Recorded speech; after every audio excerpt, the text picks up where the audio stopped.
All right, what's going on? Shedding and sharing here. I'm Quamon Fowler, and I'm going to put this on the stand. I had to go live on my phone because my computer is updating. Um, y'all know how that is, but it's all good. Sometimes the audio sounds better on on the phone, like through this mic. Yeah. So this is a shedding and sharing session. And so I'm going to shed a little bit and I'm going to share a little bit. All right.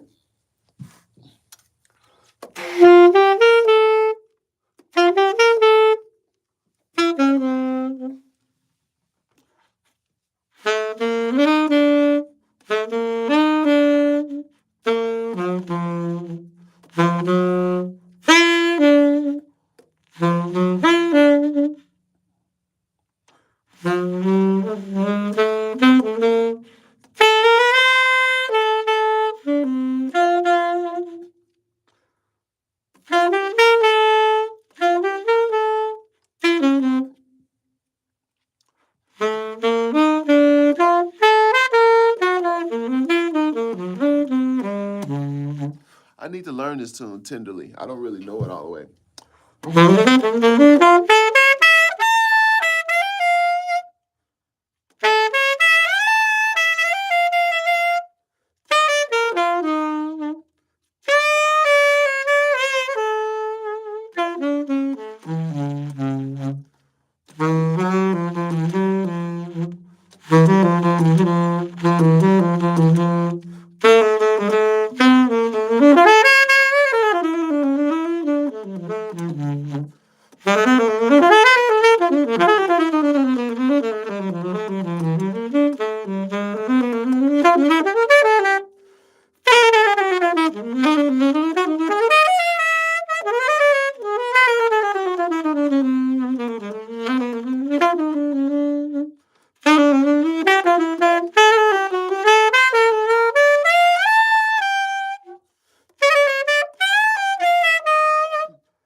It's that Charlie Parker tune.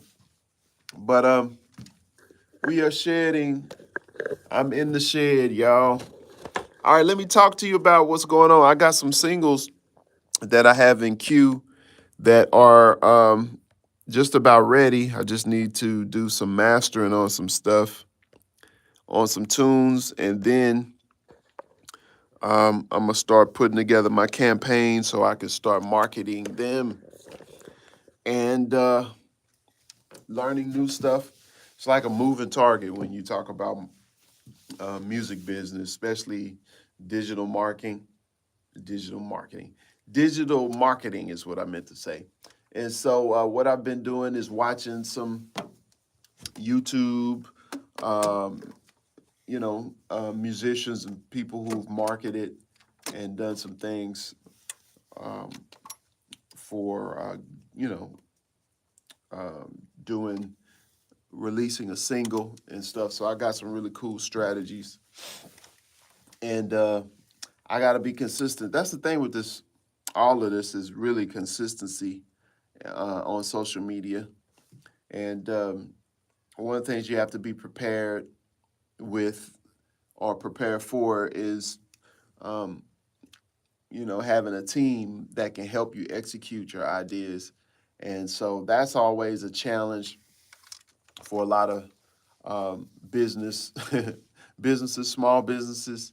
When you first start, if you don't have the capital, um, you have to do a lot of things yourself, or look into learning what is needed, and get you a good workflow when you are marketing. Like we use Facebook, we use Instagram. A lot of folk are heavily into TikTok. I have a TikTok, but I haven't used it much. But what I'm gonna do, I am going to, um, get a team to manage it for me.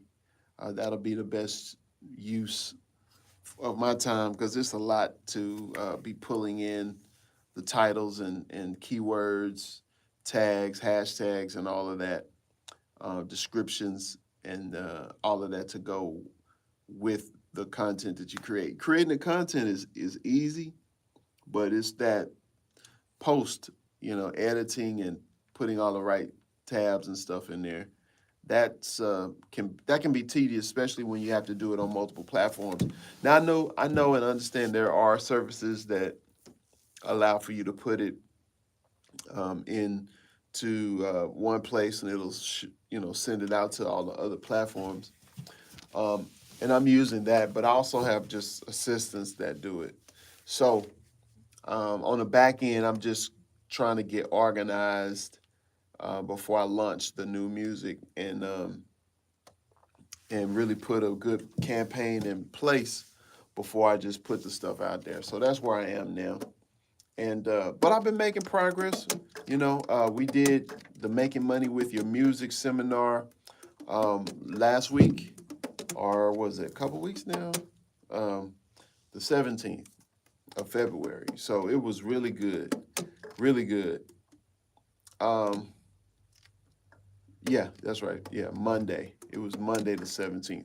So a lot of good information, and I'm gonna keep it going.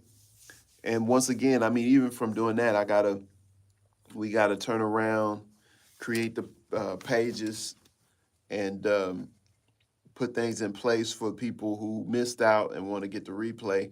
We have to put that together, and then we also need to um, get the sign up page for the new one that's coming on the next, was that the 27th in this month.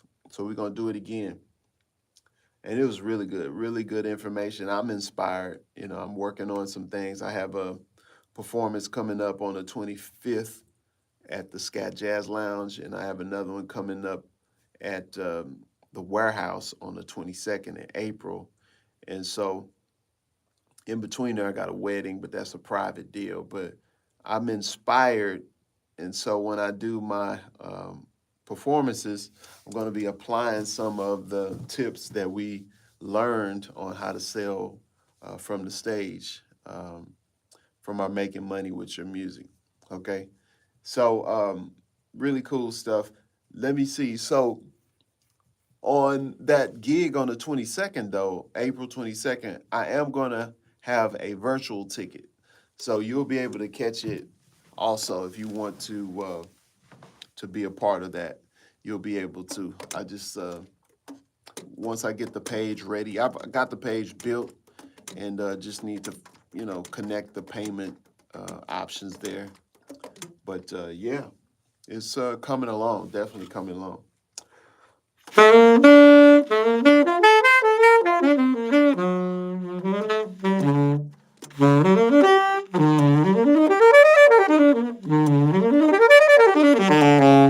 All right.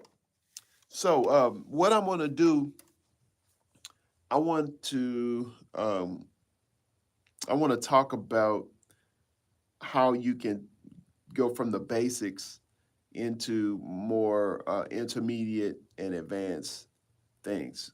And I know a lot of people who I've talked to, they want to be able to play over the chord changes and have the language and all of that, but they have some gaps in there. You can't skip over certain vital or key um, places that you need to focus. I always start with the technique side. You know, the technique includes like having a good sound, having a good um, uh, dexterity, you know, having variety of articulations that you can execute on the saxophone, and having good rhythm and timing. And you do that by practicing with the metronome. And there's certain things you can do when you practice playing scales. You can apply certain articulation, and that articulation helps you when you are playing a line or a phrase of some sort. You can emphasize certain beats and aspects of the line so that it feels good. Okay, so let me give you an example. All right, so let's do that one. Let's do that bird tune. I mean, the bird lick.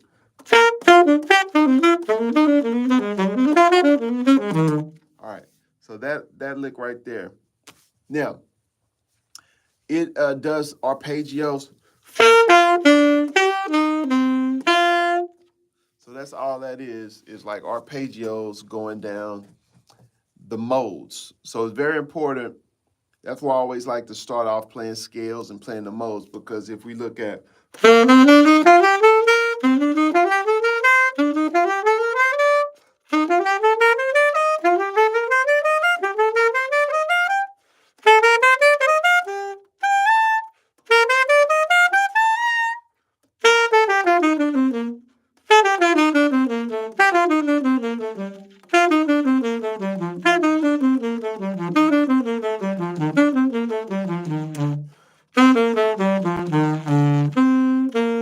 all right, so I was playing through the G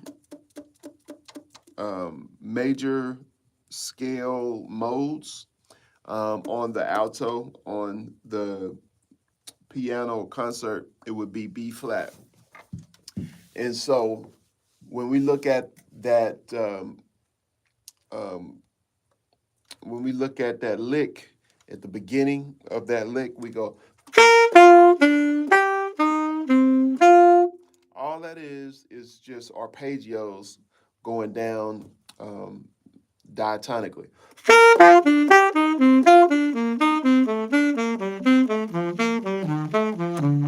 No.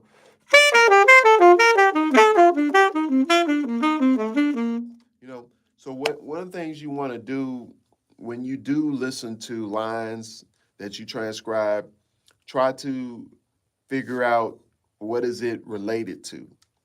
And I like to talk about when we listen to transcriptions or listen to some of the greats play, be able to identify if it's um, if it's linear, meaning that it's scale wise, or if it's arpeggio, or if it's some chromaticism, or if it is actually um, an enclosure. All right. So if you look at what he did,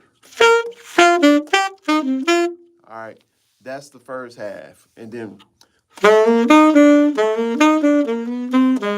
those are like enclosures. You know, this is an enclosure. That's an enclosure. All right. That's some chromaticism there. All right. Now, right here's another arpeggio. And then we go.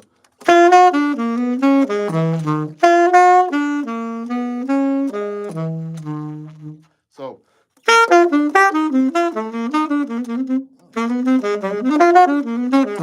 all right. Now, the what makes that sound so cool is the articulation. You know. So, let's see if I can play it without any articulation.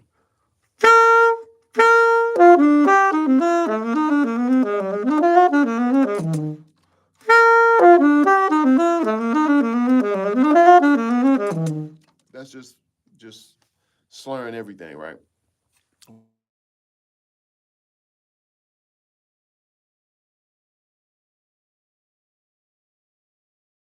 got a head of call come in. So if I say, so if I do that, I'm going bop, da do, bop, ba do, da.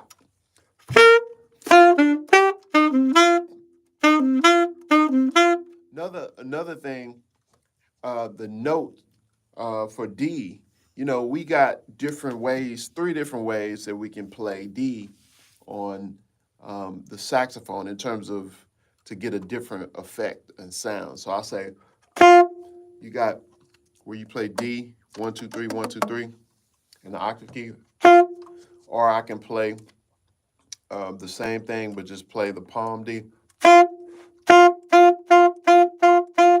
You know, this makes it fat. And then you have just the palm key without the octave. You know, that gives it a more open sound. You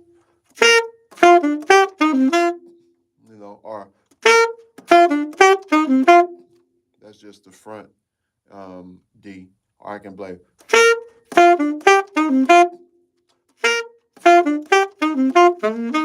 You know, so now look at what I'm doing with my articulation. You know, bop, da da, bop, ba do, bop. I'm emphasizing those notes, and that helps just to put a good feel on the line. Now we got a different movement. The enclosures happen. Ba da da da ba do dee da. Ba do da da. Ba da da da. That's how my articulation. Ba do da da ba do da da. So bop ba da bop ba do bop ba da ba do bop. That's how I'm doing it. Okay, you might find a different articulation. And when you transcribe, you want to transcribe the articulation as well. Now that time I hit the side palm key because it wasn't that much movement, you know. So that's another thing. Sometimes it's easier for you to might be to just play the palm D because you ain't got to do that much movement. Because when you play the regular D, you got to, you know, push six of your fingers. 1, 2, 3, 4, 5, 6. You got to press all these fingers down, keys down, just to get that same effect. Where I could just do this and hit that, you know, hit that D.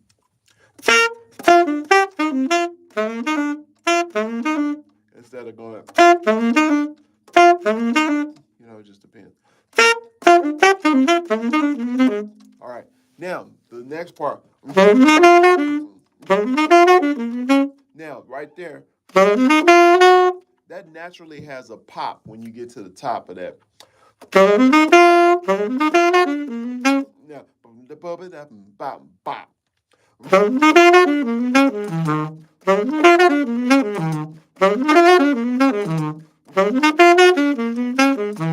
so I'm gonna articulate, you know, certain pivot points in the line. So it's like a circular movement or feel.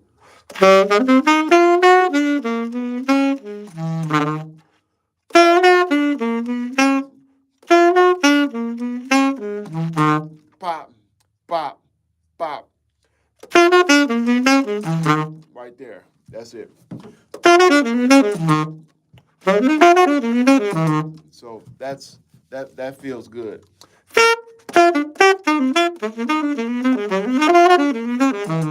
Right there.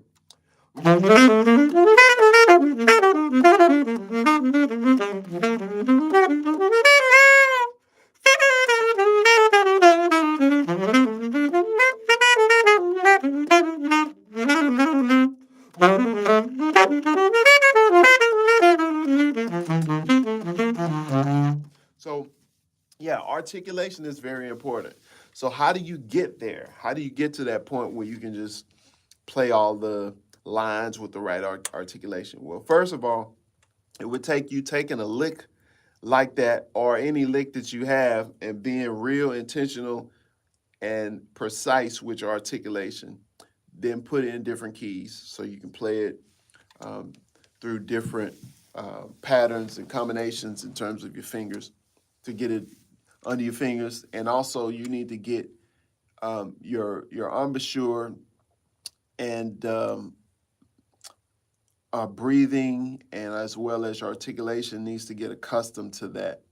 All right. And the thing, when you start transcribing longer solos, then it's like you have a lot of different combinations of notes and articulations and turnarounds and pivots and stuff like that. So it helps you to get a good feel for different types of applications, you know what I'm saying, of articulation.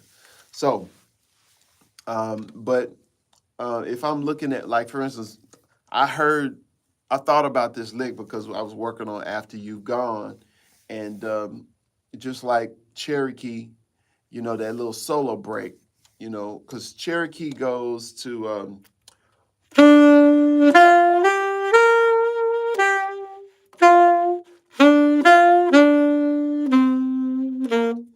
so it goes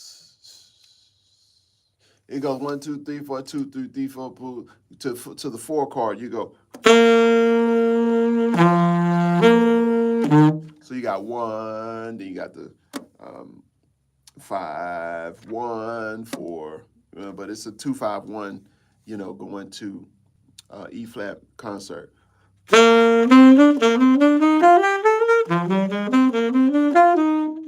And so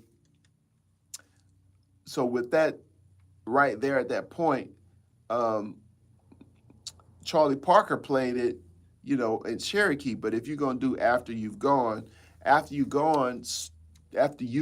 starts on the 4 chord, you know. So it goes.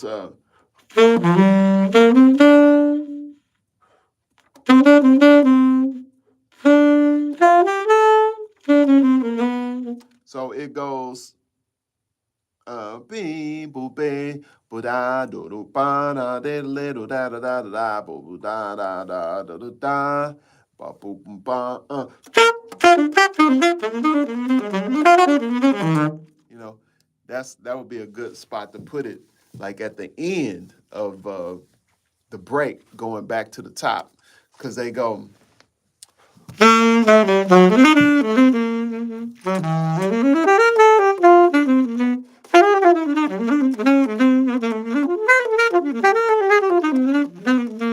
So right there, that's like a 2, 5, 1, but we're on the 4 chord.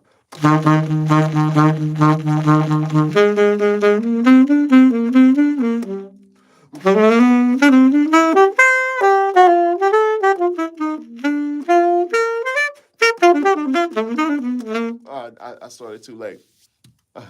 I started too late right there, but so.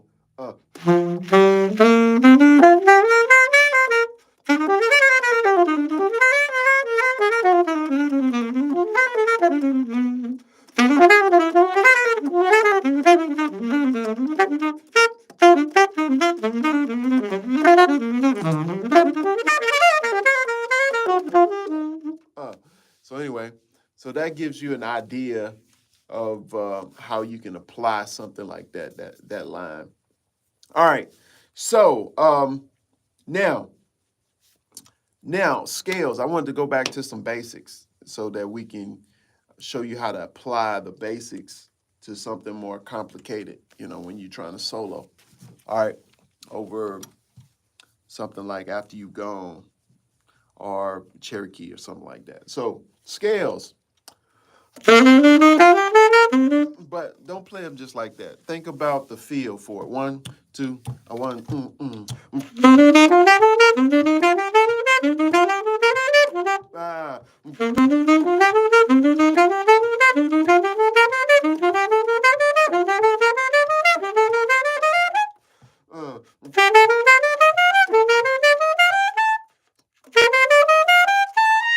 Now, I'm on alto, so I do fumble more on this.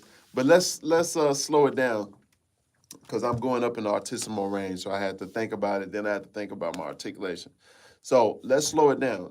And this is a prime example. Even me being one that's played over 30 years, I make mistakes, so I got to slow down and make sure I can play everything the way it needs to be played. One, two, a one.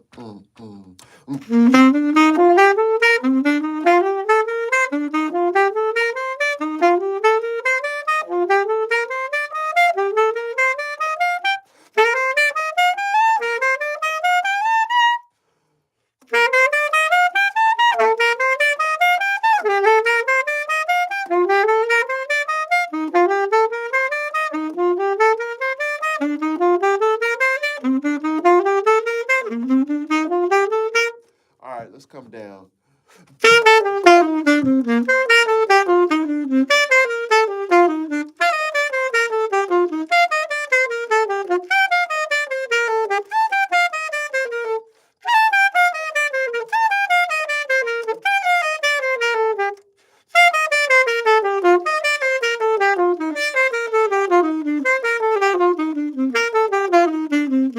All right, another thing, arpeggios.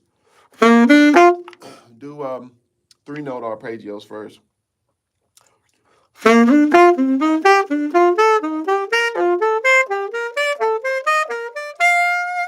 then you can come down.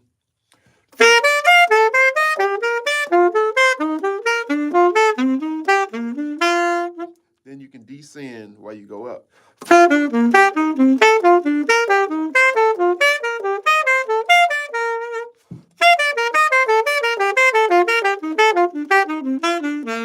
So some movements are more natural, but as we descend going down, that's easier. But what if we ascend going down?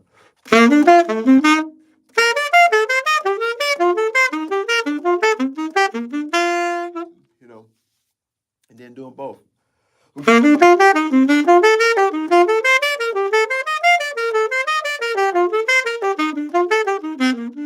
Now, what you can do is practice articulation. So on the arpeggios, so I'm gonna articulate the top note, like a punching band.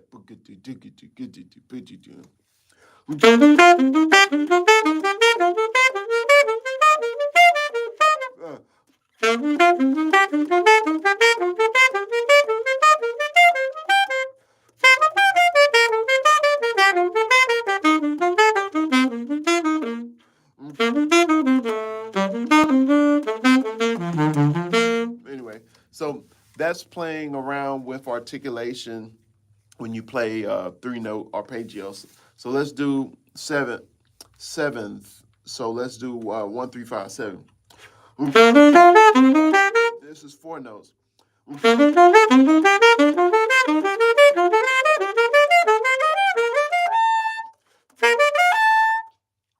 Okay.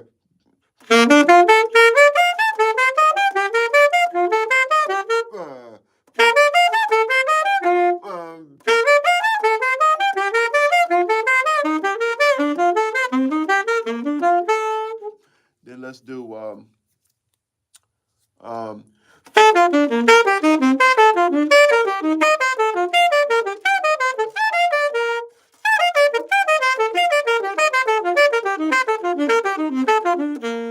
now, all right.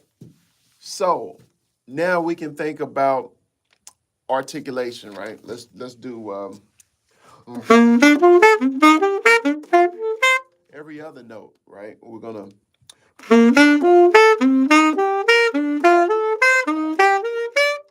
do swinging eighths with the right there. And this is arpeggio 7th chords.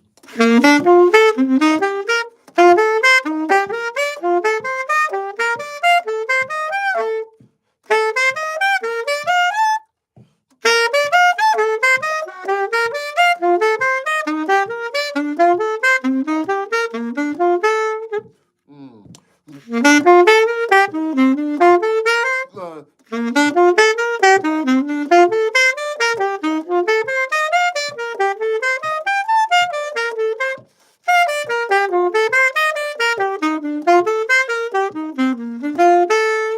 all right.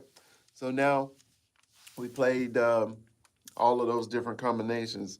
So if we're gonna play something like After You've Gone, now we can start working on a song, and let's apply the changes of that song. So we start on the 4.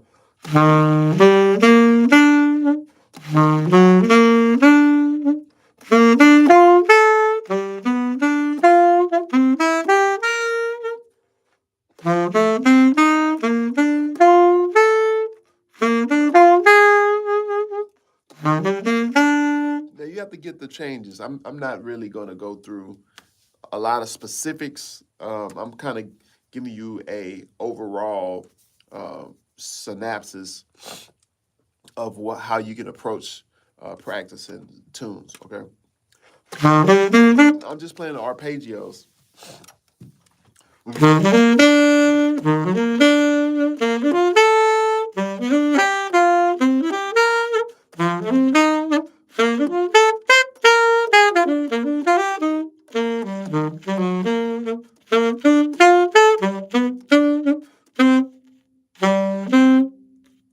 That's too fast because when I go right there, I gotta say.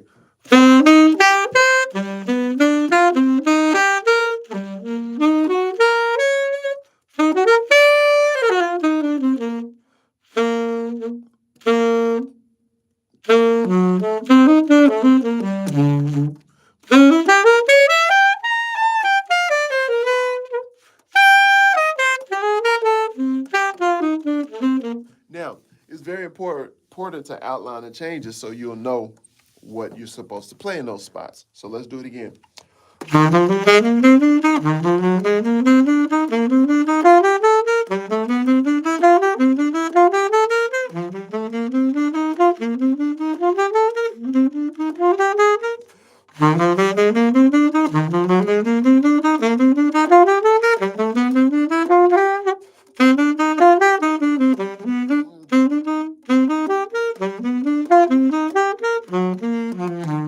So that's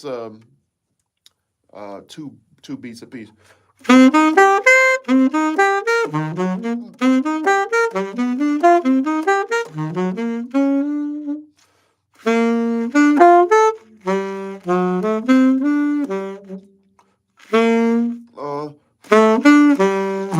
Yeah.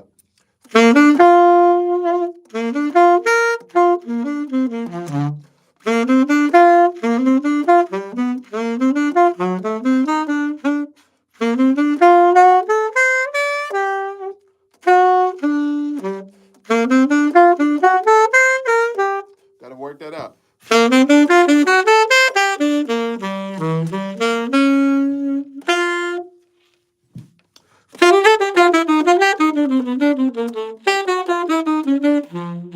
Yeah, I'm working it out. The changes on that second part.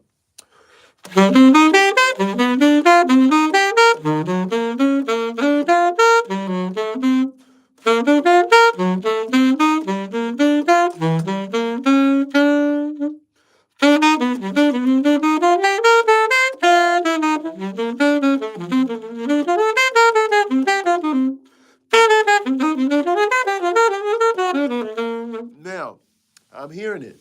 So now I can play the scales. Still, I'm going to play the scales and arpeggios. 1, 2. After you've gone, these are the changes. 1, 2.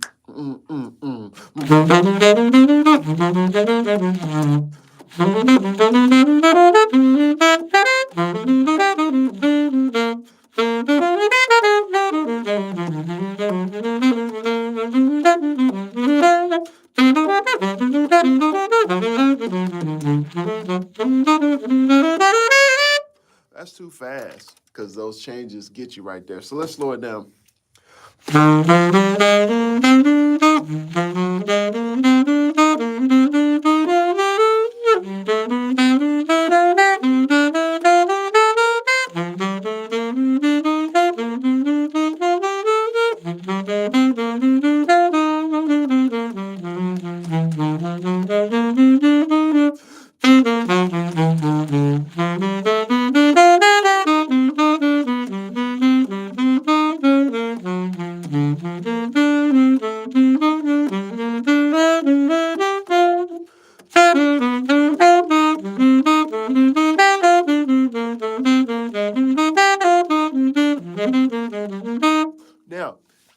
outlining the changes. It makes it real. Well, I won't say it makes it easier. It does make it easier to play over the changes when you outline the changes with your arpeggios. But it's better. That's a better word. It's better that you go over the changes and outline everything so that when you get ready to solo, you know what's up. All right. Now, if you don't have any vocabulary, then you got to transcribe. You got to learn it. Learn some lines and vocabulary from the greats, the people who have vocabulary. You're just not gonna just be able to whip through it just because you've played the arpeggios and scales through the changes. It takes language still. You got to build on top of the building blocks of playing the scales and arpeggios with the metronome. All right, 1, 2. A 1, 2.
Anyway, just trying to play consistent through those changes. And of course, once I get to that second half with the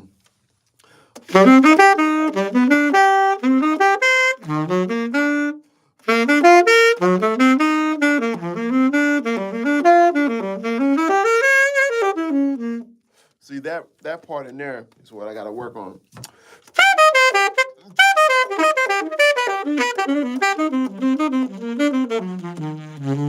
See that right? The second half of the the changes.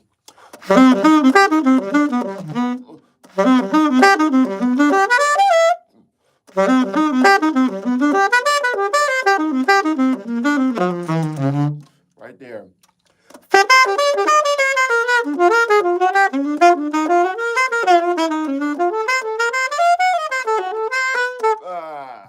Yeah, right in there.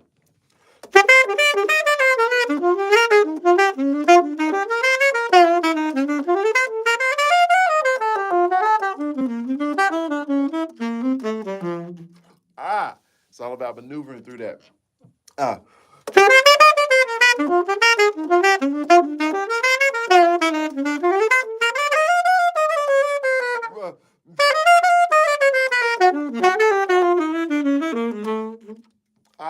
I like that.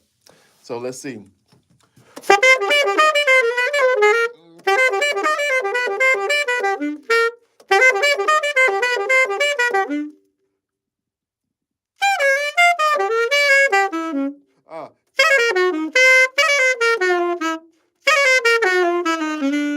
And now sometimes you got to work it out.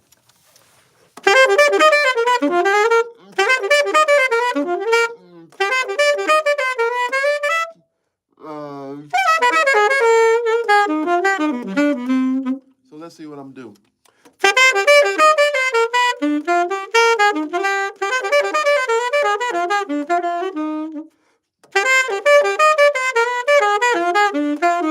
Let's do that.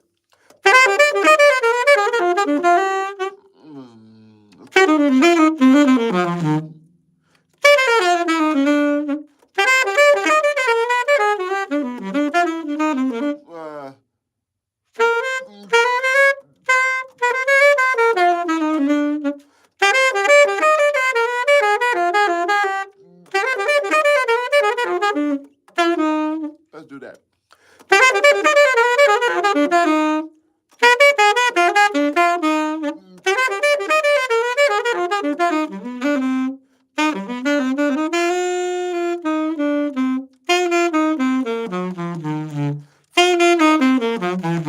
There we go.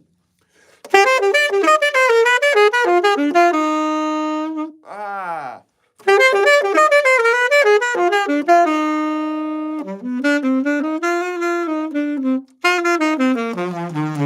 Yeah, let's do it like that.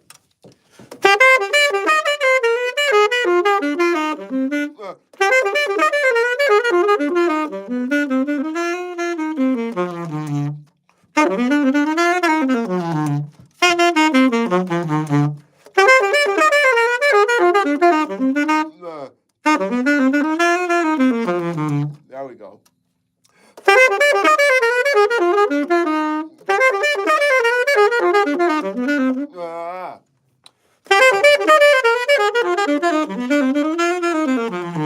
There we go. Now, that, man, that's nice. But the thing about it, the combination of those changes, just make it a finger. You work out your fingers, finger buster.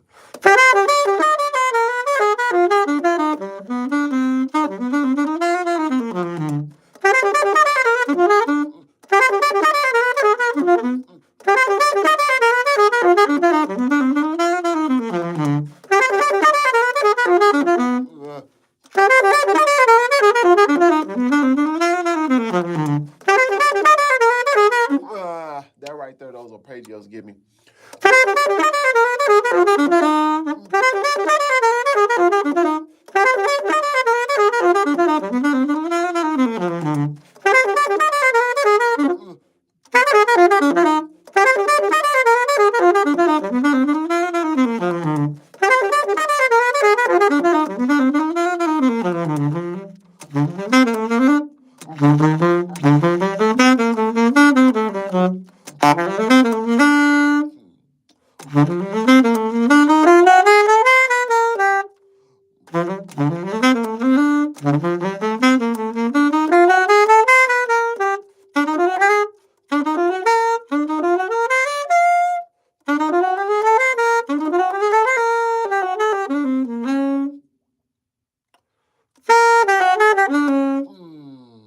Okay.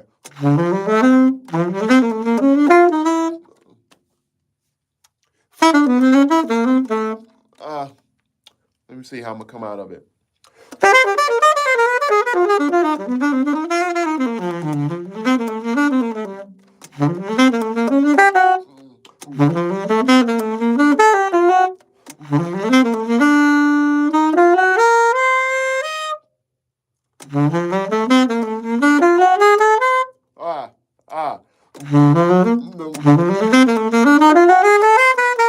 There we go. There we go. Gotta work it out.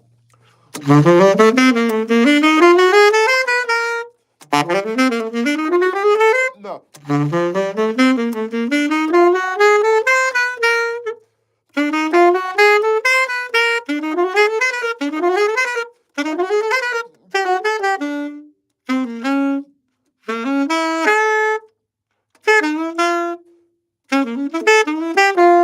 There we go. Okay, so we got. I forgot it. Come on, y'all.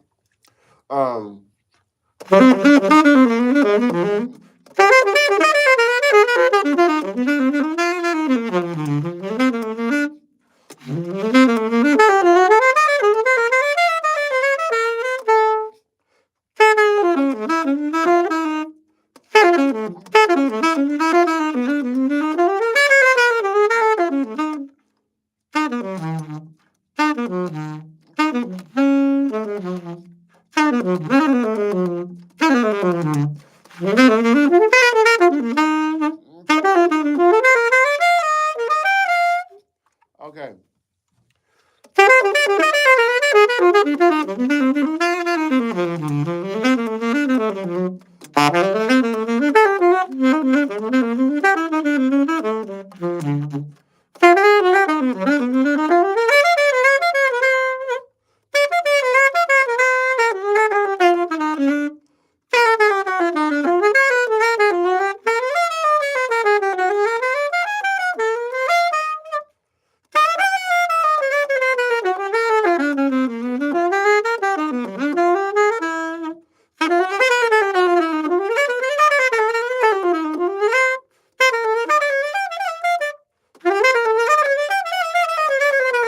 Ah.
Bebop scale, major bebop scale, put the chromaticism at the 6th degree.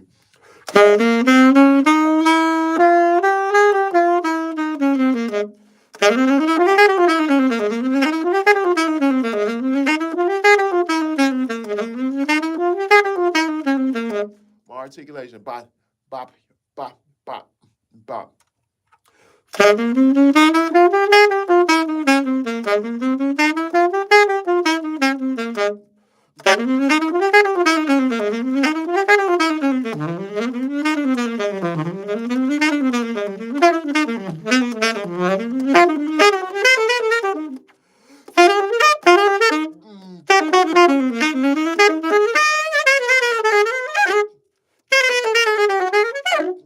Ha.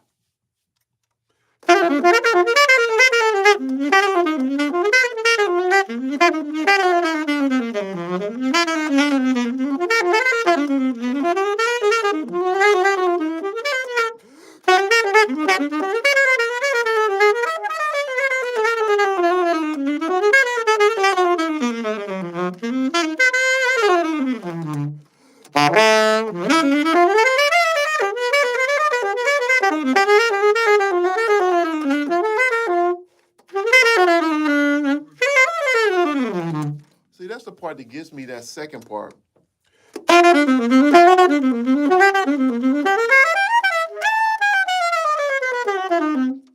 That's the part that gives me.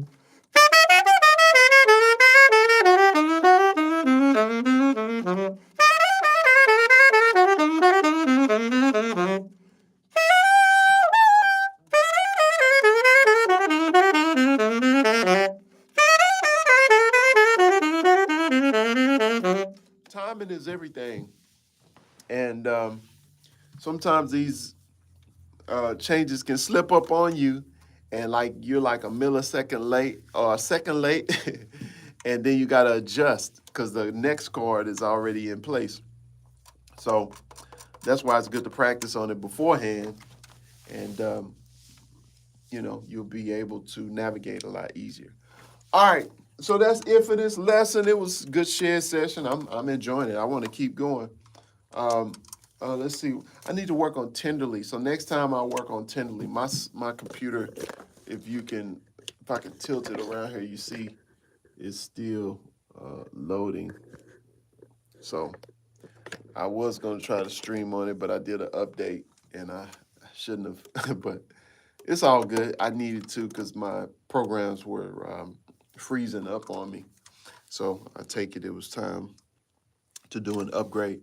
Y'all good? Any questions? Did I miss any questions? Anybody have any questions on here? And be on the lookout for my singles that I've shared on here, that I've wrote on here. I need to get back to writing. I want to write some more stuff. All right, y'all, I am out if there's not any questions on here live. If not, just hit me up. I'll reply in the comments or make another video just, you know, addressing your questions that you might have.